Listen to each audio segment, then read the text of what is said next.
solving linear inequalities is just like solving normal equations. So if you had equal signs here, what would you normally do? You do exactly the same thing. So let's begin with this first one here. We've got 2x plus 15 is less than 21. So just imagine this is an equal sign, but we will continue to write the less than sign. So what do? We want to get rid of that 15 first. We'll take it to the other side. So it's a plus 15 here. On the other side, it will be a negative 15 because the sign will change, just like it does when we solve equations. So we are going to be doing 21, and when this goes over, it will be minus 15. What's 21 minus 15? 6. So you write a 6 right there. Now, the 15 has disappeared over to this side. So what's left here is just 2x. So we're going to write 2x right there. So now we have 2x is less than 6. But we are thinking 2x is equal to 6. So what do we do at the next step? We want to get rid of this 2. And how do we do that? We divide by 2. So 6 divided by 2, and then x is on this side. So now, of course, 6 divided by 2 is equal to 3. So therefore, x is less than 3.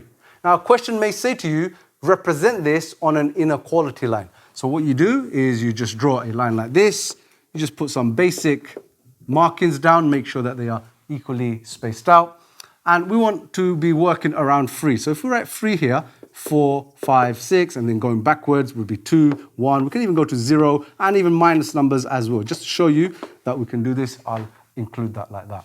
Now, we go to 3 itself. So let me do this in another color. So we draw a circle on the 3. Now, we are looking for values of x which are less than 3. Remember, this is the bigger side and this is the smaller side. So x is less than 3. Which way is less than 3? Numbers less than 3. It's this way. So we just draw an arrow, any sides, pointing in that direction. And we leave this hollow because it is just less than 3. It is not equal to 3. We'll look at examples when we have something equaling. But I'll quickly tell you, if it was equal to it as well, then we'll color this in. But for now, this is the final answer. Let's move on to B here, okay? Now this one, slightly different to this one. This was straightforward. We now have a fraction. We need to get rid of that 2 first, okay? So how do we get rid of the 2? We multiply by 2. So once again, we're going to picture this as an equal sign, all right? And we're going to multiply this side by 2. So 7 times by 2 is 14. What's left after the 2's gone over there? X minus 8. So we're just going to write x minus 8 right there. And now we have it in the stage similar to what we had there. So we just need to take the minus 8 over to the other side. So minus 8 on the other side, it will become a positive 8.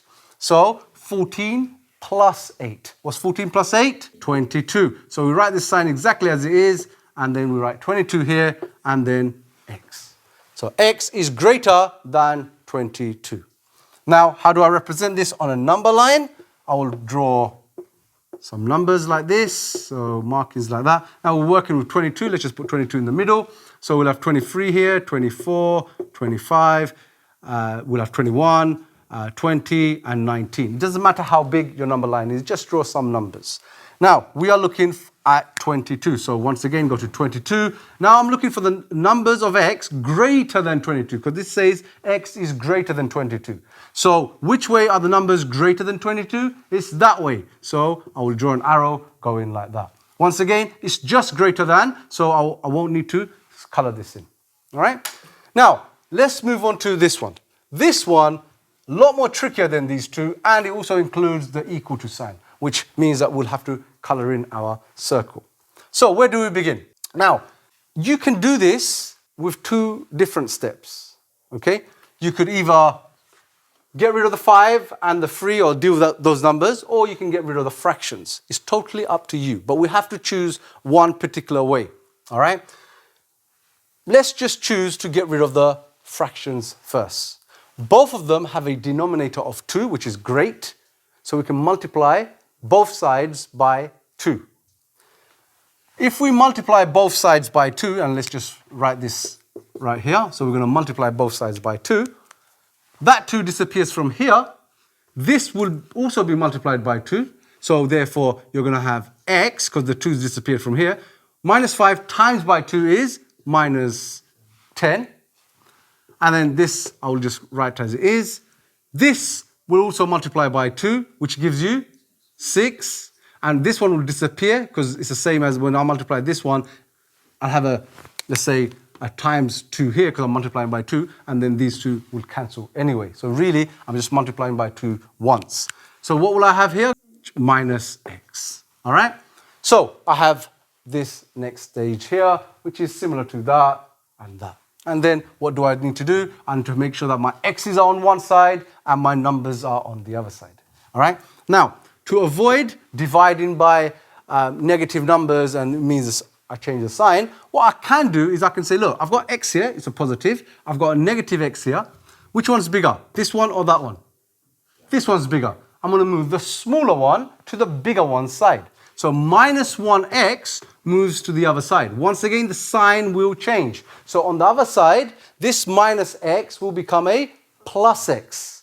So x plus x equals 2x. So here I will write 2x. And let's just write the minus 10. And what's left here after this is gone? Just 6. Now, I want to get rid of that minus 10. I'll move the minus 10 to the other side. What do I get when I move the minus 10 to the other side? A plus 10. So this will be 6 plus 10. What's 6 plus 10? 16. So what's left here? 2x. So now I have 2x is greater than or equal to 16. How do I find what just x is? I divide by 2. So 16 divided by 2 is equal to 8. So x is greater than or equal to 8. Now I just need to put that on a number line. So let's put that on a number line. Once again, just some markings. So let's start with 8 in the middle. Let's go 9, 10, 11, 12. And backwards, it will be 7 and 6. I want greater than 8. So I'll go to 8 and I'll go greater than 8, which is this way. Now this time, it's equal to 8 as well. So that means I will need to color this in to show that it's also equal to 8. These are the simple solving linear inequalities. We're now going to look at compound inequalities.